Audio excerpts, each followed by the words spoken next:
So hey guys, welcome again to the channel.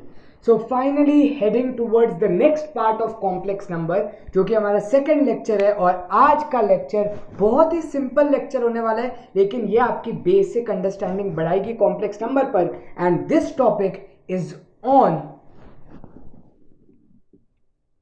algebra of complex numbers। ठीक है ना, what do you mean bye algebra of complex numbers? Basically हम लोग क्या करने वाले हैं, ऑपरेशंस परफॉर्म करने वाले बिटवीन कॉम्प्लेक्स नंबर, जैसे कि addition, subtraction, multiplication and division. ठीक है, तो algebra of complex numbers हमारा नेक्स्ट टॉपिक है, तो वो हम लोग देखेंगे इस लेक्चर के अंदर डिटेल में। So stay tuned and I hope आप लोग को ये लेक्चर अच्छे से समझ में आए। सबसे पहले एक बार क्विक रिकैप कर लेते हैं, लास्ट लेक्चर में कॉम्प्लेक्स नंबर के अंदर क्या पढ़ा था, क्योंकि काफी बेसिक इंफॉर्मेशन हम लोग ने इकट्ठा की थी। तो क्या क्या किया था, सबसे पहले हमने देखा था एक्स स्क्वायर प्लस 1 एक क्वाड्रेटिक इक्वेशन है, X square plus 1 is equal to 0। उसके जो रूट्स होते हैं वो प्लस माइनस आयोटा होते हैं, और आयोटा आपका क्या है, रूट माइनस 1 के इक्वल होता है, जिसे हम इमेजिनरी नंबर कहते हैं। And imaginary numbers and real numbers sum up या उनका संगम हमें क्या देता है, कॉम्प्लेक्स नंबर देता है। ये हमने पढ़ा था। दूसरी चीज हमने पढ़ा था, नॉर्मली कभी भी कोई भी क्वाड्रेटिक इक्वेशन का अगर मुझे कॉम्प्लेक्स रूट चाहिए या इमेजिनरी रूट चाहिए, तो उसके लिए हमने क्या स्पेसिफिक पढ़ा था क्लास 10 के अंदर, डिस्क्रिमिनेंट लेस देन 0 मैंने यहां पर लिखा था। ठीक है, तो डिस्क्रिमिनेंट जब भी लेस देन 0 होता है तो आपको हमेशा complex number as a root मिलेगा, आइदर इमेजिनरी या इमेजिनरी और रियल का बेसिकली मिक्सचर। उसके बाद हम लोग ने देखा था इक्वालिटी ऑफ बेसिकली दो complex number, that is Z1 and Z2। तो अगर आपका Z1 और Z2 इक्वल है, इसका मतलब क्या कि आपका real part of Z1 and real part of Z2 equal होंगे, और इमेजिनरी पार्ट ऑफ Z1 और imaginary part of Z2 equal होंगे। हमने प्योरली रियल, प्योरली इमेजिनरी की बात की थी। प्योरली रियल हम लोग नहीं बोलते, उसको सिर्फ रियल नंबर भी बोलेंगे तो भी चलेगा। मैंने उसको प्योरली रियल नाम दिया जस्ट बिकॉज, क्योंकि हम लोग प्योरली इमेजिनरी जब नाम दे रहे हैं तो उसको रियल नाम दे ही सकते हैं, अपना अपना है यार, क्या फर्क पड़ता है। ठीक है, नाम में क्या रखा है, सही बात है। तो finally we start with the algebra of complex number. तो सबसे पहले अलजेब्रा ऑफ कॉम्प्लेक्स नंबर में पढ़ेंगे एडिशन। स्पेलिंग क्या होती है, डबल डी? हाँ शायद, क्या यार, कॉलेज भी खत्म होने वाला है, एडिशन की स्पेलिंग ही नहीं आती। चलो, तो एडिशन ऑफ कॉम्प्लेक्स नंबर्स पढ़ना शुरू करते हैं। तो एडिशन ऑफ कॉम्प्लेक्स नंबर्स के अंदर जो आपका टॉपिक है वो सिंपल है, दो कॉम्प्लेक्स नंबर को ऐड करना। तो दो कॉम्प्लेक्स नंबर मान लेते हैं हम लोग, क्या लेंगे हम लोग हमेशा, मैं इधर ही लिख देता हूं, हमेशा लेंगे ऐसा, Z1 लेंगे और Z2 लेंगे। Z1 जो हम लोग लेंगे वो हमेशा A प्लस आयोटा भी ले रहे हैं, और Z2 हमेशा जो ले रहे हैं वो हम लोग C प्लस आयोटा D के फॉर्मेट में लेंगे। ठीक है, अपने हिसाब से मान लेते हैं यार, क्या फर्क पड़ता है। ठीक है ना, आप लोग कोई भी वेरिएबल मान सकते हो जो आप लोग को मानना है। मुझे ये मानना था A प्लस आयोटा भी, मैंने ऐसे मान लिया। तो एडिशन ऑफ कॉम्प्लेक्स नंबर की अगर बात करें तो यहां पर हम लोग देखेंगे Z1 प्लस Z2 अगर परफॉर्म होता है तो क्या होता है। तो Z1 और Z2 जब भी परफॉर्म होगा तो बेसिकली होगा क्या, A plus iota B plus C plus iota D। Agree करते हैं इस बात को? Z1 की वैल्यू लिख दी, Z2 की वैल्यू लिख दी, लेकिन अब बात आती है कि इनको ऐड किया कैसे जाता है। इनको ऐड कुछ नहीं, the real part will be added to real part, the imaginary part will be added to imaginary part. Simple logic, कुछ ज्यादा दिमाग नहीं। ठीक है, तो आंसर हो जाएगा आपका A plus C plus iota times B plus D। Imaginary is added to imaginary, real is added to real. सबसे सिंपल फंडामेंटल। ठीक है, इनके प्रॉपर्टीज के बारे में बाद में डिस्कस करेंगे, मैं वहीं पर सब्ट्रैक्शन भी कर देता हूं। तो सब्ट्रैक्शन की अगर मैं बात करूं, पूरी स्पेलिंग नहीं लिख रहा, सब्ट्रैक्शन की बात करूं तो Z1 माइनस Z2 में क्या हो जाएगा आपका, सेम परफॉर्म करेंगे, A plus iota B minus of C plus iota D। ठीक है, तो वापस रियल में से रियल का सब्ट्रैक्शन और इमेजिनरी में से इमेजिनरी का subtraction, exactly same law will be followed. तो A minus C plus iota times B minus D will be my answer. समझ में आई बात? ठीक है, इस पर तो मुझे कोई क्वेश्चन दिखाने की भी जरूरत नहीं है, आप लोग कुछ भी कर सकते, मतलब खुद से सोच सकते हैं कैसे होगा, बट आप लोग को पता है all the questions that are to be answered, examples मैं इधर करवाऊंगा, बट जितने भी क्वेश्चंस होंगे एक्सरसाइज के ऑन 7 थिंकर्स आप देख लेना। तो सब्ट्रैक्शन की बात हो गई यहां पर, वहीं पर बात कर लेते हैं मल्टीप्लिकेशन की भी। ठीक है, तो मल्टीप्लिकेशन में क्या होता है, Z1 to be multiplied with Z2, जिसको हम लोग ऐसे लिख सकते हैं Z1 Z2। ठीक है, उसको हम लोग कैसे लिख सकते हैं, Z1 इंटू Z2 को Z1 Z2 लिख सकते हैं। Now the thing is Z1 Z2 multiply होता कैसे, ये थोड़ा ध्यान से समझना, क्योंकि multiplication and division is something which is important.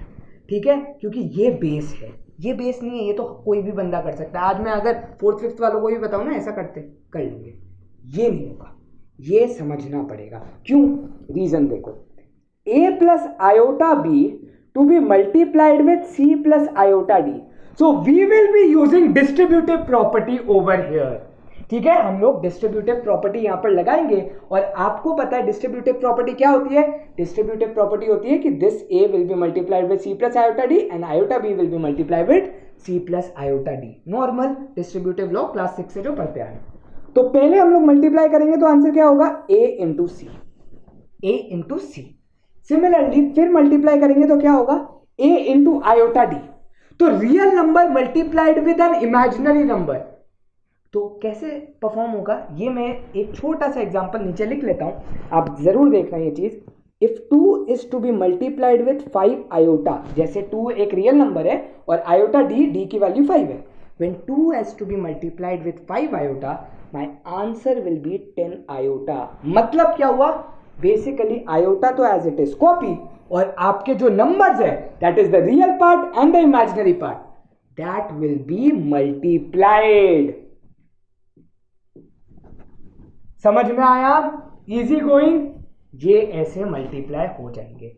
Similarly बात करें आयोटा बी इंटू सी की, तो वो भी आयोटा ऐसे b into c will be multiplied. समझ में आई बात। एंड लास्ट बात करते हैं iota b into iota d, ये सबसे इंपॉर्टेंट बात है। तो iota b into iota d में क्या होगा, iota into iota, that is iota square, b into d will be written as it is. समझ में आई बात। अब यहां पर देखना फाइनल आंसर क्या बन रहा है, AC। अगर आप ध्यान से देखो, ये इमेजिनरी पार्ट है, ठीक है, क्योंकि आयोटा है, ये इमेजिनरी पार्ट है क्योंकि आयोटा है, लेकिन ये इमेजिनरी पार्ट नहीं। क्यों नहीं है, क्योंकि आयोटा क्या होता है, याद करो, √-1, और मैंने बोला था स्पेसिफिकली आई स्क्वायर की वैल्यू हमेशा याद रखनी है, और आई स्क्वायर क्या होता है, -1 के इक्वल। ठीक है, तो आई स्क्वायर की वैल्यू हो जाएगी -1 to be multiplied with b d, तो ये रियल पार्ट में कैलकुलेट होगा। समझ में आया, ये रियल पार्ट में कैलकुलेट होगा।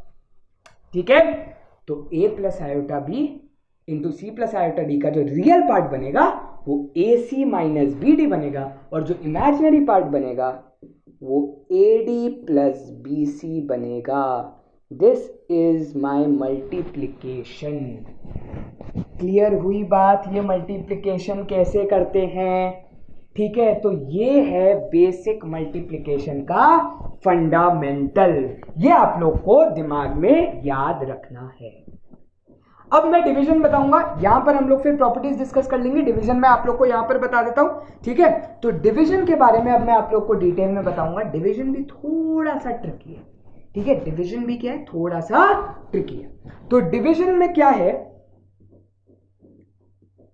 तो division is Z1 divided by Z2 हम लोग परफॉर्म करेंगे। ठीक है, Z1 डिवाइडेड बाय Z2 हम लोग परफॉर्म करेंगे। इसका मतलब क्या, A plus iota b into divided by C plus iota d हम लोग यहां पर परफॉर्म करेंगे। समझ में आई बात, ये परफॉर्म करेंगे। नाउ द थिंग इज, इसका आंसर कैसे निकाले, लेकिन उससे पहले मैं आप लोग को एक कंडीशन बता दूं। उससे पहले कंडीशन ये है,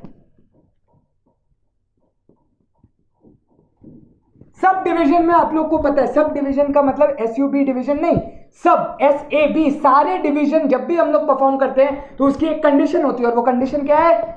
your denominator should not be equal to 0। आई बात समझ? Your denominator should not be equal to 0, तो आपका C plus iota D should not be equal to 0 होना चाहिए। अब इसका मतलब क्या होता है? इसका मतलब ये होता है कि आपका C भी नॉट इक्वल टू 0 होना चाहिए एंड D भी आपका नॉट इक्वल टू 0 होना चाहिए। इंपॉर्टेंट बात क्या आती है? Z2 इज इक्वल टू 0 का क्या मतलब है? अगर मैं आप लोग को यहां पर बताऊं Z2 इज इक्वल टू 0 या any complex is equal to 0 का मतलब ये होता है कि उसका रियल पार्ट भी 0 और उसका इमेजिनरी पार्ट भी 0। तो अगर कॉम्प्लेक्स नंबर को 0 लिखना है तो हम लोग लिखते हैं 0 प्लस 0 आयोटा। ठीक है, how to write 0? We write 0 plus 0 iota, मतलब the real part and the imaginary part is 0। समझ में आई बात? ठीक है, तो Z2 should not be equal to 0, मतलब इसकी कंडीशन के हिसाब से C should not be equal to 0, D should not be equal to 0। कोई एक 0 हो चलेगा, कोई एक 0 चलेगा, ठीक है, बट साथ में दोनों 0 नहीं हो सकते, साथ में दोनों 0 नहीं हो सकते, क्योंकि नहीं तो फिर Z2 0 बन जाएगा। ठीक है, कोई एक 0 मतलब C की वैल्यू 0, D की वैल्यू 5 आयोटा हो, चलेगा, चलेगा, दौड़ेगा, लेकिन दोनों अगर 0 0 हो गए तो नहीं चलेगा। ठीक बात? फाइनली डिवीजन परफॉर्म करते हैं, तो division is exactly same as rationalization. Division is exactly same as rationalization. तो रैशनलाइजेशन में क्या करते थे? अगर मेरा आता था 3 माइनस रूट 2 तो मैं इंटू 3 प्लस रूट 2 करता था। एग्री करते हो? बेसिकली जो आपका नेगेटिव साइन है वो पॉजिटिव बन जाता है, या जो पॉजिटिव साइन है वो नेगेटिव बन जाता था। वही हम लोग यहां पर करेंगे। आयोटा डी का कौन सा साइन है? प्लस, तो हम लोग मल्टीप्लाई करेंगे C माइनस आयोटा डी से upon C minus iota D से। आई बात समझ में आया? ऐसे हम लोग मल्टीप्लाई करेंगे। अब इससे फायदा क्या होता है? डिवीजन में हम लोग ऐसा क्यों मल्टीप्लाई कर रहे हैं? याद है रैशनलाइजेशन का मतलब क्या था? रैशनलाइजेशन का मतलब था कि हम लोग को डिनोमिनेटर रैशनल करना है, क्योंकि इरैशनल था, हमें रैशनल करना है। तो यहां पर भी डिवीजन में क्या होता है? हमारा जो डिनोमिनेटर है, जो कि एक कॉम्प्लेक्स नंबर है, या फिर उसमें इमेजिनरी पार्ट आ रहा है, मुझे इमेजिनरी नहीं चाहिए, मुझे रियल ही पार्ट चाहिए। तो हम लोग क्या करते हैं? डिनोमिनेटर को रियल बनाने की कोशिश करते हैं और न्यूमरेटर को कॉम्प्लेक्स में चलता है। ठीक है, कॉम्प्लेक्स चलेगा उसका न्यूमरेटर। तो अब होगा क्या? ये आपका क्या बन जाएगा मल्टीप्लाई होकर के?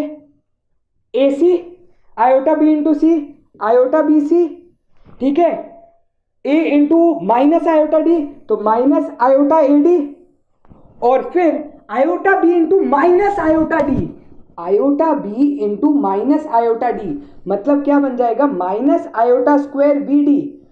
Iota square is -1, minus into -1 is +1, मतलब प्लस BD। और यहां पर तो आप A plus B into A minus B की डायरेक्टली प्रॉपर्टी लगा सकते हो, जो कि क्या हो जाएगा? C square minus iota D का whole square. A square minus B square लगेगा नीचे, C स्क्वायर, तो C स्क्वायर हो जाएगा, और आपका आयोटा D का होल स्क्वायर क्या होगा? Iota square into D square. Iota square क्या होता है? -1, बाहर माइनस लिखा हुआ है, minus into -1 +1 plus D square. समझ में आया? तो अब हम लोग इसको कैसे लिखते हैं? जो रियल पार्ट है that is AC plus BD divided by C square plus D square, और जो आयोटा वाला पार्ट है BC minus AD upon C square plus D square. समझ में आया डिवीजन परफॉर्म कैसे किया जाता है? तो डिवीजन को ऐसे आप लोग परफॉर्म करोगे। बेसिकली आपको क्या है करना है? डिनोमिनेटर को रियल नंबर बनाना है। डिनोमिनेटर को क्या करना है? रियल नंबर बनाना है। आई बात समझ? ठीक है, ये हो गई। तो विद दिस आपको अलजेब्रा ऑफ क्या कॉम्प्लेक्स नंबर्स समझ में आ गया। अब बात करते हैं कुछ प्रॉपर्टीज की, तो वही पुरानी प्रॉपर्टीज यार जो 7th 8th में पढ़ते थे वही मैं डिस्कस करूंगा। Complex number is commutative. What do you mean by commutative? Z1 plus Z2 perform करो या Z2 प्लस Z1 परफॉर्म करो, आंसर सेम आता है। ठीक है, addition of complex numbers is commutative, it is associative as well. Associative याद है ना, Z1 प्लस Z क्या करते थे, 3 नंबर लेते थे, Z1 plus Z2 plus Z3 को मैं कैसे लिख सकता हूं, Z2 plus Z1 plus Z3 भी लिख सकता हूं। ठीक है, तो ये बेसिकली एसोसिएटिव भी होता है। जो कम्यूटेटिव इधर है, एसोसिएटिव इधर है, मल्टीप्लिकेटिव में भी एसोसिएटिव और कम्यूटेटिव होता है complex number. Z1 into Z2 perform करो तो Z2 Z1 भी परफॉर्म हो सकता है, और अगर आप Z1 into Z2 into Z3 कर रहे हो उसको आप वाइस वर्सा ऐसे भी लिख सकते हो, Z2 टाइम्स Z1 Z3। ठीक है, तो ये कम्यूटेटिव एसोसिएटिव की बेसिक प्रॉपर्टी है, ये आप लोग को समझ में आ गई होगी। इंपॉर्टेंट प्रॉपर्टी क्या है, एडिशन क्लोजर है, सब्ट्रैक्शन क्लोजर है, मल्टीप्लिकेशन क्लोजर है, डिवीजन भी एक तरीके से क्लोज्ड ही है अगर आपका Z2 नॉट इक्वल टू 0 है तो। क्लोजर का क्या मतलब होता है कि अगर मैं एडिशन परफॉर्म करूं दो कॉम्प्लेक्स नंबर का तो आंसर भी कॉम्प्लेक्स नंबर ही है। सब्ट्रैक्शन में भी दो कॉम्प्लेक्स नंबर का सब्ट्रैक्शन परफॉर्म करूं तो सब्ट्रैक्शन आंसर कॉम्प्लेक्स नंबर ही आएगा। मल्टीप्लिकेशन का परफॉर्म करूं तो मल्टीप्लाई किया तो आंसर कॉम्प्लेक्स ही आएगा, और डिवीजन परफॉर्म करूं तो आंसर कॉम्प्लेक्स ही आएगा। ठीक है, तो ये सब क्या होते हैं, बेसिकली क्लोजर प्रॉपर्टी होती है। क्लोजर का मतलब दे आर क्लोज्ड, आंसर क्या आएगा, वही आएगा जिसके बीच में आप कोई भी अलजेब्रा परफॉर्म कर रहे हो। ठीक, अब 4 टर्म्स आती हैं जो आप लोग को बचपन से सिखाई जाती है, additive identity, additive inverse, multiplicative identity, multiplicative inverse. ठीक है, बात करते हैं additive identity. Additive identity, additive इधर लिख देता हूं छोटा सा, एडिटिव आइडेंटिटी। ठीक है, और दूसरी कौन सी होती है, multiplicative identity. Now additive identity का क्या मतलब है, ऐसा Z1, अगर मैंने Z1 एक कॉम्प्लेक्स नंबर लिया, अगर मैंने Z1 एक कॉम्प्लेक्स नंबर लिया तो Z1 में ऐसा मैं क्या ऐड करूं सो दैट आंसर मेरा Z1 ही आए, सो दैट आंसर मेरा Z1 ही आए। तो ऑब्वियस सी बात है, दिमाग सिंपल कहता है, हर बच्चा जानता है भाई 0 आर्यभट्ट का नंबर ऐड करो, सही बात है। तो एडिटिव आइडेंटिटी क्या होती है, 0। तो और 0 को लिखते कैसे हैं, इस फॉर्मेट में लिखा जाता है 0। ठीक है, तो अगर आप कोई भी कॉम्प्लेक्स नंबर से 0 ऐड करोगे आंसर वही आएगा। सिमिलरली मल्टीप्लिकेटिव आइडेंटिटी क्या होती है, Z1 से मैं ऐसा क्या मल्टीप्लाई करोगे आंसर Z1 आएगा, सबका मालिक एक। ठीक है, 1। ऑलराइट, सो ऑब्वियस सी बात है, you will be multiplying 1 with Z1 so that you get your answer as Z1. Now the thing is 1 मतलब क्या, 1 मतलब क्या, what is 1 over here, is 1 a complex number? अगर ऑब्वियस सी बात है 1 is a complex number, but 1 is the real part of the complex number or is the imaginary part of the complex number, or it is both, real और imaginary दोनों की value 1 1 है। क्या है ये 1 यहाँ पर स्टैंड होता है रियल पार्ट ऑफ z का। मतलब क्या, real part of z should be 1, imaginary part of z should be 0।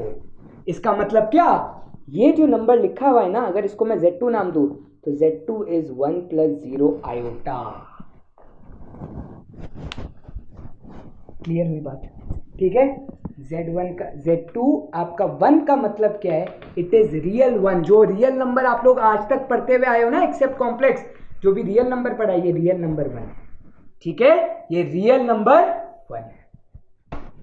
आई बात समझ? तो 1 plus 0 iota should be your number, जिससे हम मल्टीप्लाई करेंगे सो दैट आंसर वही है। ऑलराइट, तो ये लॉजिक होता है। आप खुद सोच लो ना, a प्लस आयोटा बी के साथ 1 ही मल्टीप्लाई करूंगा तो a into 1 a, iota b into 1 is iota b, simple. ठीक है, ऐसे। नेक्स्ट पार्ट एडिटिव आइडेंटिटी हो गई। एडिटिव आइडेंटिटी के बाद है additive inverse. Additive inverse, now what do you mean bye inverse? इसका मतलब ये कि मैं Z1 में ऐसा क्या ऐड करूं ऐसा क्या ऐड करूं सो दैट मेरा आंसर 0 आए, ये होती है एडिटिव इनवर्स। तो ऐसा मैं क्या ऐड करूं, obviously minus of Z1 add करूंगा। ऑब्वियसली क्या ऐड करूंगा, माइनस ऑफ Z1। तो अगर आपका Z1 a plus iota B है तो मुझे ऐड क्या करना है, minus of a plus iota B. मतलब क्या, minus a minus iota B मुझे ऐड करना पड़ेगा। समझ में आया? ठीक है, बहुत अच्छे से क्लियर होता है। और मल्टीप्लिकेटिव इनवर्स क्या होता है, मल्टीप्लिकेटिव इनवर्स होता है कि Z1 में मैं ऐसा क्या मल्टीप्लाई करूं सो दैट आंसर 1 आए। यहां पर हम लोग ऐड करते थे 0, अब इनवर्स में क्या हो गया, 0 आंसर में आना है। 1 इधर मल्टीप्लाई करते थे तो 1 अब आंसर आ गया। तो ऐसा मैं क्या मल्टीप्लाई करूं कि आंसर 1 आ जाए, तो उसका आंसर होता है 1 अपॉन Z1 रेसिप्रोकल, है ना। 2 का रेसिप्रोकल 1/2, तो 2 इंटू 1/2 1 ही होता है, बिल्कुल वैसा। तो 1 अपॉन Z1 ऐड करना है। तो now what do you mean bye 1 upon Z1? 1 upon Z1 का मतलब है 1 upon a plus iota b आपको मल्टीप्लाई करना पड़ेगा। सॉरी, मैं ऐड बोल रहा हूं, मल्टीप्लाई करना है, ठीक है। तो a प्लस आयोटा b के साथ 1 upon a plus iota b basically multiply करना है, या फिर आप बोल सकते हो a minus iota b upon A square plus B square मुझे मल्टीप्लाई करना पड़ेगा। कमेंट डाउन बिलो आप लोग के लिए टास्क आ गया। टास्क ये है, comment down below how I have written 1 upon A plus iota b as a minus iota B upon A square plus B square. जिन जिनको समझ में आया वो लोग यस कमेंट डाउन करना, जिन जिनको नहीं समझ में आया नो कमेंट डाउन करना, सो दैट मैं अगले लेक्चर के अंदर आप लोग को समझा पाऊं कि ये कैसे लिखा है। लेकिन हिंट दे देता हूं, this is somewhere written over in the division step. This is somewhere written over division step. I hope you will get to know कैसे मैंने 1 अपॉन ए प्लस आयोटा बी को A minus iota B upon A square plus B square लिखा है। So guys, यहां पर आप लोग को मल्टीप्लिकेटिव इनवर्स भी समझ में आ गया कि अगर मैं a प्लस आयोटा बी को a minus iota B upon A square plus B square से मल्टीप्लाई करता हूं तो आंसर 1 आता है। And with this we end the topic over here. Basically what is a minus iota B, ये मैं आप लोग को नेक्स्ट लेक्चर के अंदर बताऊंगा a माइनस आयोटा बी को क्या बोलते हैं कॉम्प्लेक्स नंबर्स की लैंग्वेज में। So thank you guys for watching.